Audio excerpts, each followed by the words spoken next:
नारियल का जन्म कैसे हुआ? अंडमान निकोबार की कहानी। पुराने समय में कार निकोबार के एल्कमरो में दो मित्र रहते थे। एक का नाम असौगी और दूसरे का एनालो था। दोनों एक दूसरे को बहुत प्यार करते थे। वे साथ साथ काम करते, जो कुछ वे कमाते उससे साथ साथ खाते और दुख सुख में साथ रहते। दोनों पूरे दिन काम में लगे रहते थे। कार निकोबार में एक बार सूखा पड़ा। हालांकि निकोबार चारों ओर समुद्र से घिरा था, लेकिन पूरे साल पानी की एक बूंद भी नहीं बरसी थी। सारे कुएं सूख गए थे। मनुष्य, जानवर, पक्षी बिना पानी के मर रहे थे।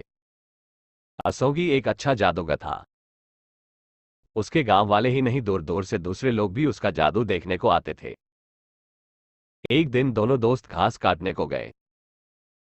असौगी को अपनी छुरी तेज करनी थी, लेकिन आसपास कहीं पानी नजर नहीं आ रहा था। ऐसे में असौगी जंगल में घुस गया और जादू के बल पर जमीन से पानी निकाल लिया। उसे लेकर वह अपने मित्र एनालो के पास आया। एनालो को बड़ा आश्चर्य हुआ। ये पानी तुम कहां से ले आए? उसने असौगी से पूछा। जंगल के भीतर से, असौगी ने संक्षिप्त सा उत्तर दिया। देखो, मैं तुम्हारा सबसे गहरा दोस्त हूं। एनालो लालचपूर्वक बोला, मुझे भी यह जादू सिखाना।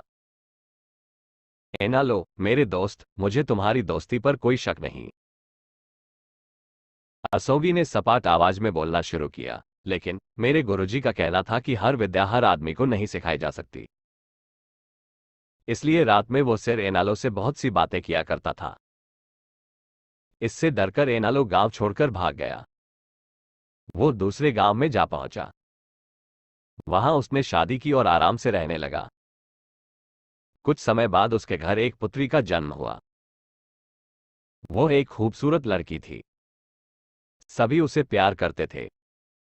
एक बार अचानक लड़की बीमार पड़ गई। एनालो ने उसका बहुत इलाज कराया, लेकिन किसी भी दवा से उसे आराम नहीं हुआ। दुखी और थका हारा एनालो एक रात जल्दी सो गया। गहरी नींद में उसने एक स्वप्न देखा। सपने में उसके दोस्त असौगी के कटे हुए सिर ने उससे यह कहा, इस सिर को जमीन में दबा दो, उससे एक पेड़ उगेगा। जब उस पर फल आ जाए तब उस फल को तोड़ना।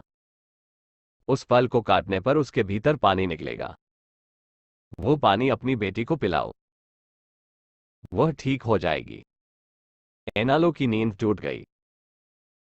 वो मुंह अंधेरे ही उठ बैठा और दौड़ता हुआ अपने पुराने गांव में पहुंचा। घर में खंभे पर लटके असौगी के सिर को उसने उसके बताए अनुसार जमीन में दबा दिया। कुछ समय बाद उस सिर से एक पेड़ पैदा हुआ। उस पर फल लगे। एनालो ने फलों को बीज से काटा और पानी निकालकर बेटी को पिलाया। कुछ ही दिनों में लड़की बिल्कुल चंगी हो गई। एनालो उसे स्वस्थ देखकर बहुत खुश हुआ। उसे दुख हुआ कि उसने असौगी जैसे भला चाहने वाले मित्र के साथ घात किया। निकोबार के लोग आज भी नारियल को असौगी के सिर से पैदा हुआ फल मानते हैं।